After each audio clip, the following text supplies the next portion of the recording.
l'Office national des forêts, donc on a 3 missions. On fait de la gestion durable des forêts. Et dans nos 3 missions, on a une première mission qui consiste à produire du bois. On gère la forêt durablement, on produit du bois. C'est le volet économique. Deuxième volet de la gestion forestière, c'est la préservation de la biodiversité.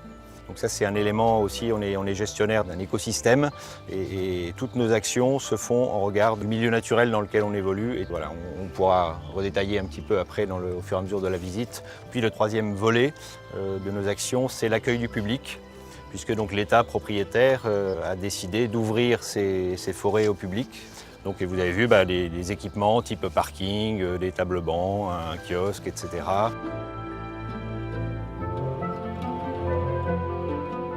C'est pas de la forêt, mais après une forêt c'est un ensemble, quoi, avec y compris des zones comme ça qui sont pas productives. Et puis ils viennent quoi là? Ils ont été coupés quand? Ils sortent quand? Qui les prend? Ils vont où? C'est quoi la ce suite? lot de frêne là a été exploité il y a environ 3 semaines, un mois, abattu, débardé.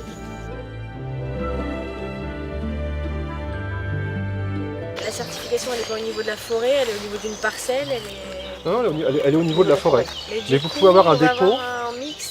Vous pouvez avoir des dépôts sur lesquels on va mélanger des bois de différentes forêts, où il y aura du certifié, du non certifié. D'accord, mais au niveau de la forêt, on va dire, c'est comme la forêt certifiée, peu importe là, tout ce que je vais voir sera certifié. Exactement, toute la forêt est certifiée. C'est C'est pareil en forêt privée, hein. Le forestier privé est dans l'obligation d'adhérer pour l'ensemble de ses parcelles forestières.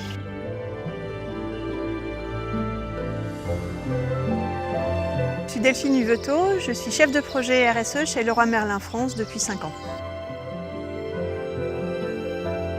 La gestion durable des forêts, la protection de la biodiversité, le maintien des surfaces boisées et surtout la traçabilité de la forêt jusqu'au produit fini en passant par toutes les chaînes de la production.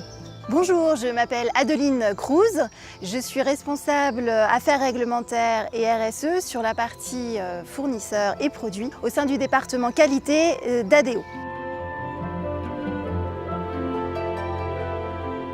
Alors pour nous, la démarche de certification est un gage de qualité, un gage de crédibilité essentiellement de notre démarche. Ça rassure d'avoir une certification derrière nos produits.